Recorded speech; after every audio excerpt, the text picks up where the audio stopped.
Hello. അപ്പോൾ ഇന്നത്തെ എൻ്റെ ഒരു ലഞ്ച് കണ്ടാലോ? ഞാൻ നോർമലി അങ്ങനെ ചോറിന് വലിയ കറികളൊന്നും കൊണ്ടുപോകാറില്ല. ജസ്റ്റ് ഒരു കറി അല്ലെങ്കിൽ ഒരു ഉപ്പേരി മാത്രം. അപ്പോൾ ഞാൻ ഇന്ന് കരുതി ഓക്കെ, ഞാൻ ഇന്ന് മറ്റുള്ളവരുടെ നിന്ന് മേടിച്ചിട്ടാണ് ഷെയർ ചെയ്തിട്ടാണ് കഴിക്കുന്നത്. അപ്പോൾ ഞാൻ ഉണ്ടാക്കിയിട്ട് മറ്റുള്ളവർക്ക് ഷെയർ ചെയ്യാന്നുള്ളത്. പക്ഷേ ആ ഷെയർ ചെയ്യുന്ന വീഡിയോസൊന്നും ഇവിടെ കാണില്ല. കാരണം ഞാൻ അങ്ങനെ വീഡിയോസ് എടുക്കാറുമില്ല. പിന്നെ പോരാത്തതിന് ആർക്കും അറിയില്ല എനിക്കിങ്ങനെ ഒരു യൂട്യൂബ് ചാനൽ ഉള്ളതായിട്ട്. ഓക്കെ. അപ്പോൾ എന്നെ അറിഞ്ഞു വരുന്നവർ വന്നാൽ മതി എന്നുള്ളൊരു മൈൻഡ് സെറ്റ് ഉള്ളതുകൊണ്ട് തന്നെ ഞാൻ ആരോടും ഈ ഒരു ചാനലിനെ പറ്റി ഷെയർ ചെയ്തിട്ടില്ല. അപ്പോൾ പറഞ്ഞു വന്നത് ഇതൊന്നുമല്ല, എൻ്റെ ലഞ്ചാണ്.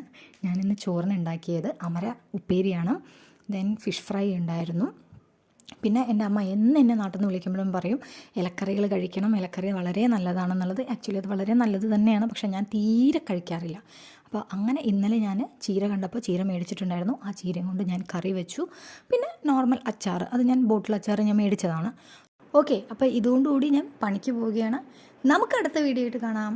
അതുവരേക്കും ടാറ്റാ, ബൈ ബൈ.